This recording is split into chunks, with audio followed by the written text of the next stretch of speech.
महाभारत। श्री कृष्ण के हाथों मरने के बाद द्रौपदी के भाई बनकर जन्मे एकलव्य और लिया बदला। महाभारत की कथा में कई अंतर कथाएं हैं और कई कथाएं जनश्रुति या मान्यता के आधार पर भी हैं। उन्हीं में से एक कथा है एकलव्य की।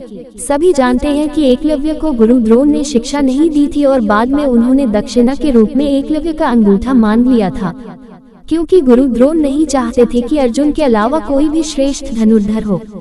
दूसरा ये कि उन्होंने भीष्म पितामह को वचन दिया था कि मैं कौरव पुत्रों के अलावा किसी को शिक्षा नहीं दूंगा।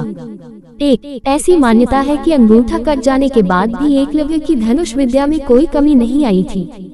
महाभारत काल में एकलव्य अपनी विस्तारवादी सोच के चलते जरासंध से जा मिला था। जरासंध की सेना की तरफ से उसने मथुरा पर आक्रमण करके एक बार यादव सेना का लगभग सफाया कर दिया था। 2 ऐसा भी कहा जाता है कि यादव सेना के सफाया होने के बाद ये सूचना जब श्री कृष्ण के पास पहुंचती है तो वे भी एकलव्य को देखने को उत्सुक हो जाते हैं। दाहिने हाथ में महज 4 अंगुलियों के सहारे धनुष बाण चलाते हुए एकलव्य को देखकर वे समझ जाते हैं कि यह पांडवों और उनकी सेना के लिए खतरनाक साबित हो सकता है। तब श्री कृष्ण का एकलव्य से युद्ध होता है और इस युद्ध में एकलव्य वीरगति को प्राप्त होता है। हालांकि यह भी कहा जाता है कि युद्ध के दौरान एकलव्य लापता हो गया था, अर्थात उसकी मृत्यु बाद में कैसे हुई इसका किसी को पता नहीं है। 3 पौराणिक कथाओं के अनुसार एकलव्य पूर्व जन्म में भगवान कृष्ण के चचेरे भाई थे। वह श्री कृष्ण के पिता वासुदेव के भाई देवश्रवा के पुत्र थे।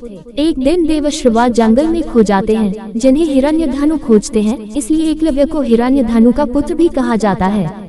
ये भी कहा जाता है कि एकलव्य भगवान श्री कृष्ण के पितृव्य चाचा के पुत्र थे, जिसे बाल्यकाल में ज्योतिष के आधार पर वनवासी भीलराज निषादराज हिरण्यधनु को सौंप दिया गया था। 4 ऐसी मान्यता है कि एकलव्य की मृत्यु कृष्ण के हाथों रुक्मिणी हरण के दौरान हुई थी।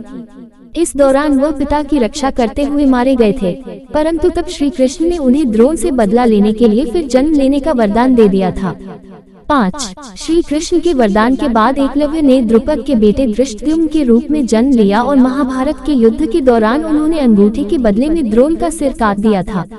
द्रुपद की पुत्री ही द्रौपदी थी, जो धृष्टद्युम्न की बहन थी। हालांकि उपरोक्त कथा की पुष्टि नहीं की जा सकती है।